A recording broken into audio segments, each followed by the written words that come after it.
ఇదేనా నువ్వు deal close చేయాలని ఇల్లు? అవును. నేను ఈ డీల్ క్లోజ్ చేయాలంటే నువ్వు నాకు ఒక చిన్న హెల్ప్ చేయాలి. ఏంటది? నేను మాట్లాడుతున్నప్పుడు నువ్వు సైలెంట్గా కూర్చొని అబ్జర్వ్ చేస్తూ ఉండాలి. అబ్బో, సరే.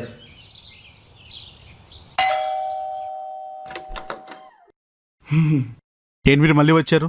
ఒకసారి చెప్తే అర్థం కదా. మా అబ్బాయిని ఏ కాలేజ్ జాయిన్ చేయించాలో మాకు బాగా తెలుసు. ఇక మీరు వెళ్ళండి. అందుకే వచ్చాం సార్. ఏంటి? మా ఓడు మా కాలేజ్ గురించి ఎన్ని చెప్పినా మీరు వేరే కాలేజ్ ఎందుకు చేర్పించాలనుకుంటున్నారో అది తెలుసుకుంటే అవే మా కాలేజీలో ఉండేలా చూసుకుంటే మాకు మంచిదని. I like it. లోపల రండి. Yeah yeah come on. అమ్మయ్యా. ఏం సార్ ఇతనే నా పిల్లోడు? అవునండి. ఏమ్మా ఏం పేరు నీ పేరు? ఎప్పా నీ పని ఇప్పుడు కాదురా, నీకిస్తాన్రా కిస్కా.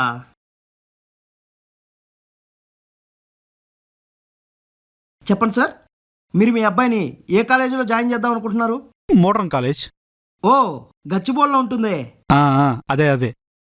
Nice nice. ఎందుకని? మీకులాగా వాళ్ళ పిల్లల్ని ఇరుకు ఇరుకు బిల్డింగులో పెట్టి రుద్ది రుద్ది చదివించారు. ఎంతో పెద్ద క్యాంపస్, ఎన్నో బ్రాంచెస్, పైగా మీకులాగా ట్రాన్స్పోర్ట్ ఏం లేకుండా వదిలేరు. పికప్కి డ్రాపింగ్కి ఏసీ బస్సు పెట్టారు. అంతెందుకు, స్విమ్మింగ్ పూల్, ఇండోర్ స్టేడియం, ఒకటే రెండా? అబ్బో, ఇవన్నీ ప్రొవైడ్ చేస్తున్నప్పుడు ఇంటర్లో ఎంటర్ అవ్వడానికి ఇంకేం కావాలి?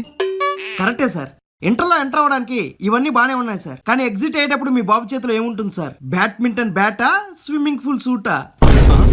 సార్ ఒక విషయం సార్, ఒక మనిషి 2 ఏళ్లలో ఒక పని మీద శ్రద్ధ పెడితేనే ఒకలా ఉంటుంది.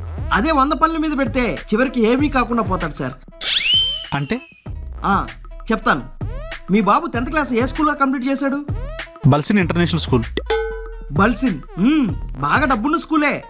క్లాస్ రూమ్ లో ఏసీలు, ఈ లెర్నింగ్ క్లాసులు. అవునండి. మరి మీ బాబుకి 10th క్లాస్ లో ఎంత పర్సంటేజ్ వచ్చింది సార్? 7.6.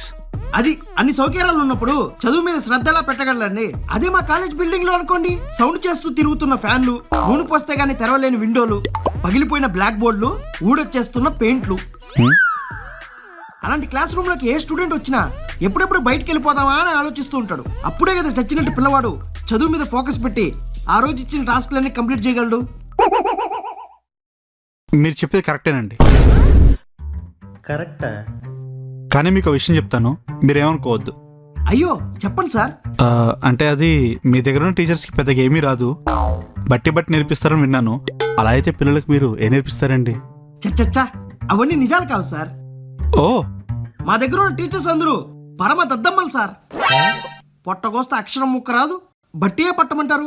పిల్లల్ని రుద్ది రుద్ది పిండి పిసికేస్తారు, డౌట్స్ కూడా క్లియర్ చేయరు. ఇంకా నాన్న వీళ్ళని బయటికి తరిమి పంపించేస్తారులే. మరి అలాంటప్పుడు పిల్లలు ఎలా చదువుకుంటారండి? చదువు సార్, మీరు ఏమనుకోకపోతే మీరు ఎక్కడి వరకు చదువుకున్నారు సార్? ఎంటెక్ వరకు చదివాను. వావ్, ఎంటెక్ అంటే ఆబ్వియస్లీ మీరు 10th ఇంటర్ క్రాస్ చేసుకుని వచ్చి ఉంటారు. క్రాసా? ఫస్ట్ 5 ర్యాంకులు దేనే లేదు అసలు.